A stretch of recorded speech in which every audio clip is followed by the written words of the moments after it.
sa pagbibigay at ngayon ay overjoyed tayo, no? At galak ba tayo magbigay sa Panginoon?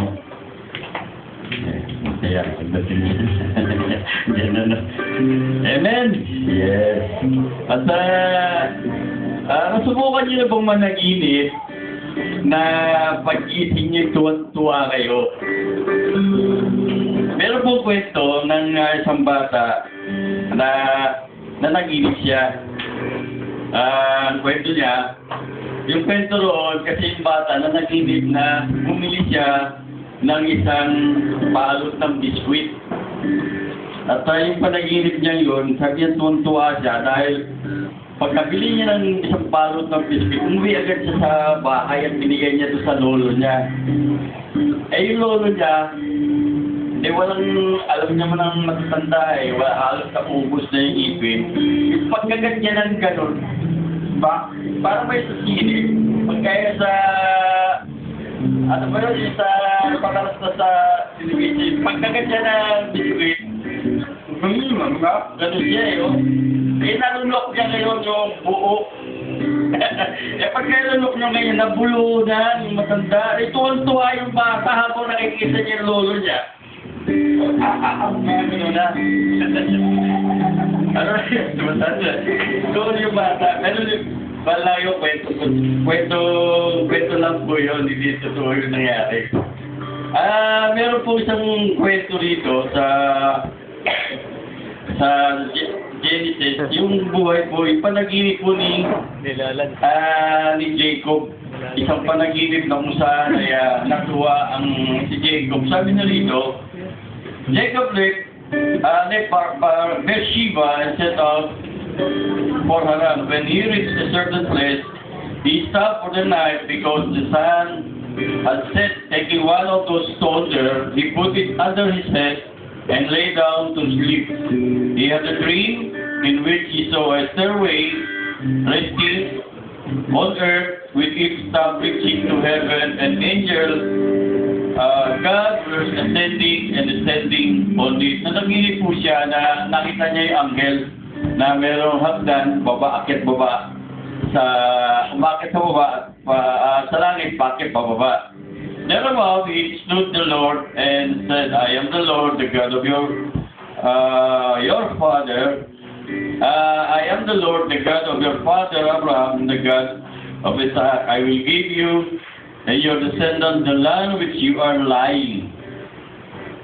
Your descendants will be like the dust of the earth, and you will spread out to the west and to the east, to the north and to the south. All peoples on earth will be blessed through you and your offspring, and I am with you and will watch over you whenever you go, and I will bring you back to this land, and I will not leave you until I have done what I have promised you. Alam nyo, ng Sabado po, tinawag ako ng boss ko na, kasi nag-resign ako sa trabaho alas 4, at natapos po ako kayo ng maga ng alas 5, kaya higa ko pa lang, gusto ko sana nagkwento ko kanina, hindi ko nakwento kaya higa ko pa lang, nag-text si Pastora, at yung ako, parang akong naalimpungatan.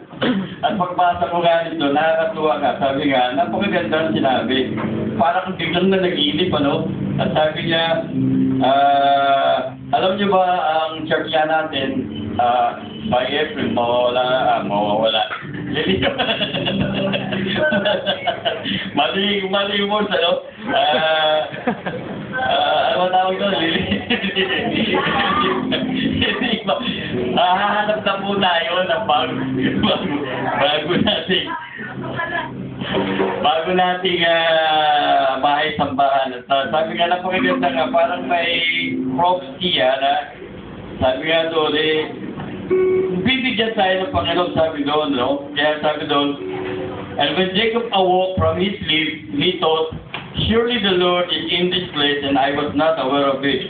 He was afraid and said, how awesome in this place! This is none out there than the house of God. This is the gate of heaven. And the next morning, Jacob took stone and had placed under his head, and set it upon a pillar, and poured oil on it. He called that place Bethel. No, the city used to be called Luz. Then Jacob made a vow. Ganun po, pagkatapos niya ng gising sa umaga, ay pagkagising niya, bigla siya nagkaroon ng vow. Ano ba yung vow sa Tagalog? Parang, nakipagtipan sa Panginoon, nakipagkasundo sa Panginoon, yan. At saying, if God will be with me and will watch over me all this journey I am taking you, and will give me food to eat and clothes to wear, so that I return safely to my father's house, and the Lord will be my God, and this stone that I have set upon a pillar will be the God's house. So, napakaganda. No, sa panaginip niyang yun, nasabi nga, pagka yung journey natin, may journey po tayo. Ibig sabihin yung lakbay natin ngayon, na kung saan dadalhin tayo ng Panginoon sa bago nating bahay-sambahan. At ito yung naging kagalakan ni Jacob sa kanyang panaginip. Then, and of all that you give me, I will give you a tenth.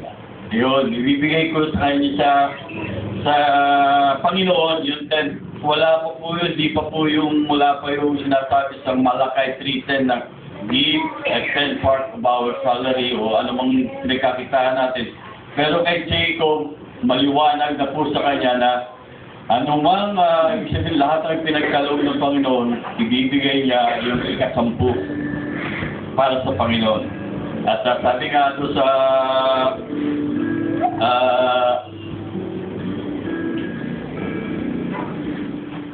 Mark chapter 12 verse 17, sabi niya, kung bigay niyo kay Caesar ang para kay Caesar, at ang bigay niyo sa Panginoon ay para sa Panginoon. Tayo po'y manalangin. Ama naming banal, ito po kayo ang Diyos namin, Diyos ni Abraham, Diyos ni Isaac, at Diyos ni Jacob. Ama, kami po'y nagtitiwala po sa inyo. Na kayo po'y tikilis po sa gawain ito o paghahanap namin at ibigay sa amin ang tamang lugar sa simbahan. Nalain po namin, O Diyos, na baguhin niyo rin ang aming puso. Sa amin po bibigay sa inyo na tapat na pinagkakalob namin ang para po sa inyo. Ama, maraming po salamat. Nalain ko po, O Diyos, ang mga pagbibigay na ito. Napapapalang lubos-lubos po sa bawat isa na magkakalob. Ama, maraming po salamat. Ito ang dalangin namin sa inyo. Sa pangalan po ng Panginoon Jesus. Amen and amen.